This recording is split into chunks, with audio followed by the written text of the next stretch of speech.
When you're neurodiverse, it's easy to blame your brain when something goes wrong. I'm going to walk you through some simple but powerful ways to adopt new habits, including overcoming one challenge that stops us far more than we realise because it's invisible and we don't see it coming. I'm Ash, I'm Neurospicy, and I've been helping people and companies adopt change for the last 25 years. I take those lessons and I share them as simple to implement ideas for you. So subscribe and like the video so you can get more easy to follow support like this. So let's look at adopting new habits then. So first we want to identify a change we want in our life and a new habit that will lead to that change. Once we've identified what the habit is, the magic question we ask is, and what will stop me? Change can't be brought about through willpower and motivation alone. For neurodivergent brains, systems matter more than hype. So list out what can stop you, and now that it's visible, we can create systems to work around that. This is how real habit building works.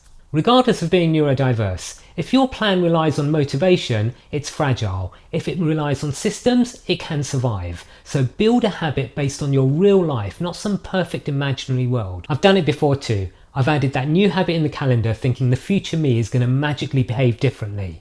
Then one day you miss your slot, everything overruns, anxiety kicks in, and then shame and guilt start talking in your mind.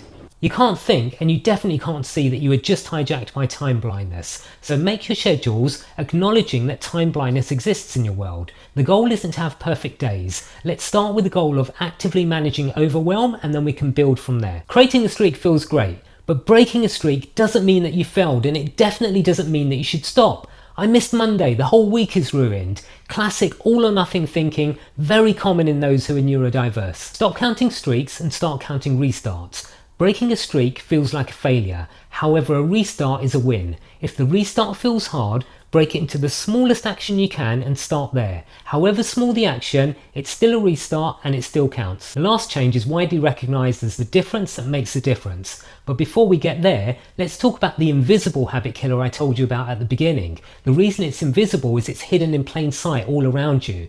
It's your environment. Some days just feel hard. But some of those hard days were caused by sensory overload from your environment, which we can avoid with a little bit of pre-planning. When you notice those hard days, try and notice anything in your environment that might be contributing towards that feeling. Should the lighting be brighter or dimmer? Should the heating be warmer or colder? Move temptations out of the room. Add anything into the room that helps with your focus. Don't rely on willpower alone. Use environment design as a tool to start your habit engine. Creating change can feel heavy, but you don't need to do it all by yourself. Accountability is the #1 tip in many studies about habit forming. It's shown to make lasting change and is especially helpful for those who are neurodiverse. Accountability check-ins and co-working sessions can be incredibly helpful. My favourite is body doubling, and we sometimes run free body doubling lives on the channel, so subscribe and comment body doubling if you'd like to see some more of those. Accountability sessions, they work, and they can be great scaffolding for when you have low executive function. New year, new me sounds inspiring,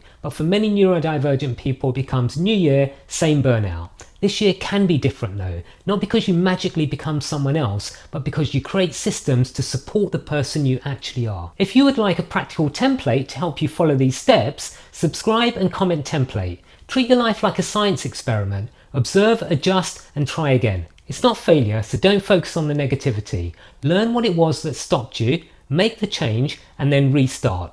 Thanks for watching, see you next time.